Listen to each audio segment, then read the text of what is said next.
So we have one weapon in the game, but it can actually transform into different forms, and each form of the weapon can be used in different ways during combat. And so some versions or forms of the weapon can be better for long range, more accuracy. Other forms are better at explosive damage and things like that. The service weapon is an object of power that Jessie gets at the beginning of the game that essentially chooses her and allows her to become the director of the Bureau.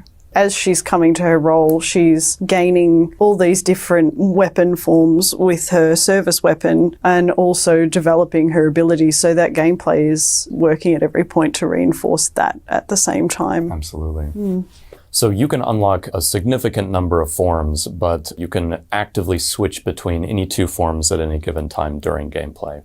Grip is the default form of the service weapon, almost more like a revolver. So that has higher accuracy, but quite a bit more punch to it for single shots. Shatter is more of like a close range, broader fire weapon, almost like a shotgun in some ways. And so it's really good for really close range damage. Spin is more of a rapid fire weapon. So it has maybe a little bit less accuracy than your normal grip service weapon default, but it has a much higher rate of fire. So it's better at maybe mid-range and then lots and lots of bullets. Pierce is really interesting. So Pierce is a really powerful single-shot firing version of the weapon, but it also goes through geometry in the world. So you can actually fire through objects in the world. So if enemies are hiding behind cover, you can actually shoot through cover to do damage to them. If you get really adept at using the weapon, you can line up enemies and take out multiple at the same time.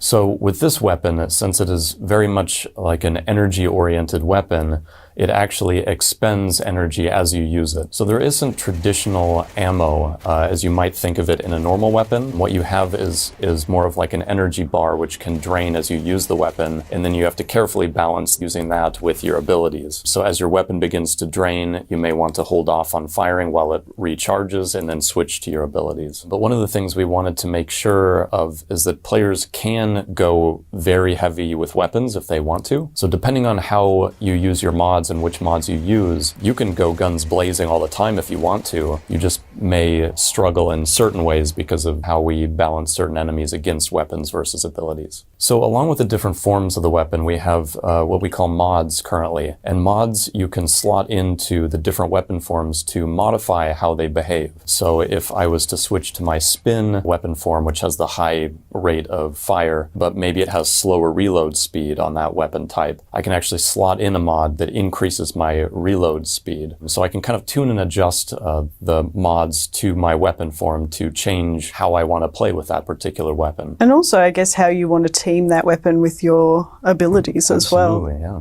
The abilities themselves are very strong against shields that enemies have. Their core health they can also be fairly strong against, but abilities can sometimes take longer to recharge over time.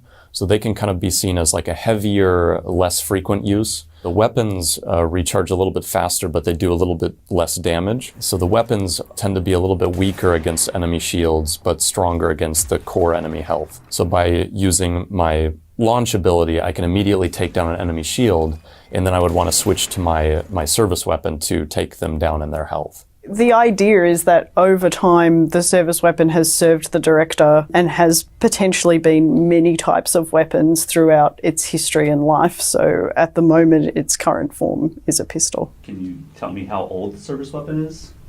No. Very old. Very old. The variety of things that you can do with it and how you can tune it and adjust it to speak to how you prefer to play the game is the thing that I personally like the most about it, because between the combination of the different weapon forms and the different mods that you can use to change the behavior of those forms, you get a lot of different combinations that can be really interesting with combat.